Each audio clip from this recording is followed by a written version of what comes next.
You're defeated till we trip. Man, I love to get on. I love to get too on. When the drink get too strong. Assalamualaikum warahmatullahi wabarakatuh. Baiklah, kami dari kelompok 6 yang terdiri dari saya Rati Apriliana, Saya Yulandari, saya Fitri Mesti, saya Cinta Asih. kami akan mewawancarai toko obat yang berada di Tunas Harapan, yaitu toko obat Fitri. Baiklah, kami akan memulai wawancarai pemilik toko obat tersebut. Saya akan menanyai latar belakang Mbak buka apotek ini dari tahun berapa, Mbak? Membuka apotek ini baru tahun kemarin, tahun 2019. Oh, 2019. Baru setahun tepatnya. Latar belakang Mbak buka apotek ini seperti apa, Mbak? Latar belakangnya ini karena Mbak ini kan ibu rumah tangga, tapi punya latar belakang tenaga kesehatan, perawat. Jadi punya apa namanya?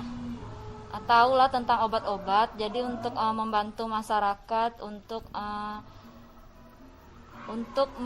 mengetahui obat-obat mana yang boleh dikonsumsi oleh masyarakat, karena toko obat ini kan menjual obat-obat bebas dan obat bebas terbatas.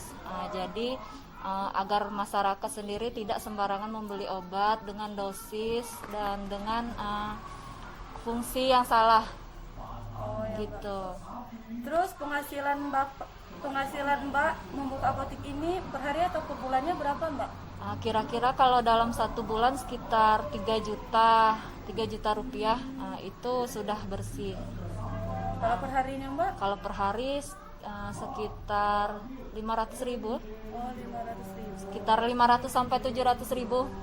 Karena ini kan toko obatnya langsung sama praktek perawat, jadi penghasilannya digabung. Jenis usaha dan produknya apa saja, Pak?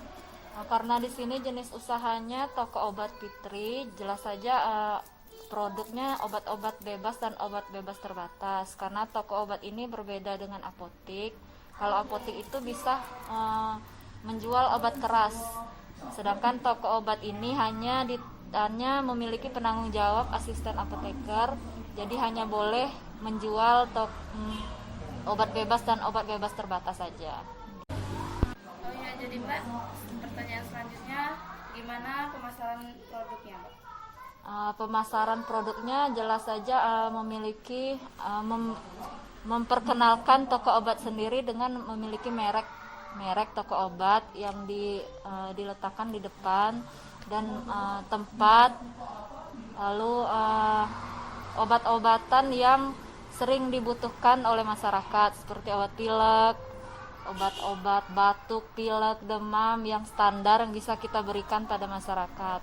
Jadi obat bebas terbatas itu bisa kita berikan secara umum, tapi kita harus memberikan dosis yang tepat pada masyarakat begitu. Pertanyaan terakhir, Iya. konsumen sasarannya biasanya siapa? Konsumen sasarannya masyarakat, karena ini toko obat, konsumennya adalah masyarakat bebas.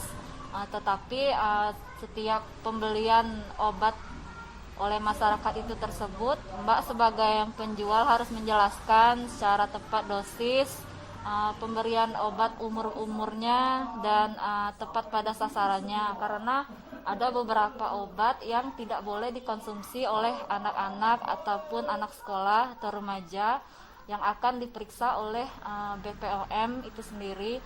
Jadi memang benar-benar harus dilihat apakah memang benar-benar itu untuk kebutuhan untuk kesehatan masyarakat atau untuk penggunaan yang menyimpang, ya. Jadi ada beberapa obat yang tidak boleh dikonsumsi oleh sembarang, walaupun ini termasuk obat bebas. Jadi Mbak jelaskan setiap ada pembeli. Iya.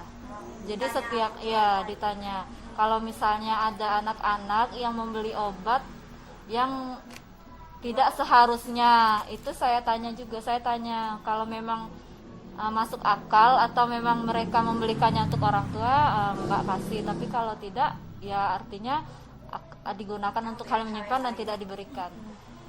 Oke Pak, itu aja pertanyaan dari wawancara kami. Baiklah. baiklah, kami dari kelompok 6 selesai mewawancarai pemilik toko obat Fitri, Mbak Fitri. Makasih atas waktunya ya Mbak. Kami akhiri wawancara kami. Wassalamualaikum warahmatullahi wabarakatuh.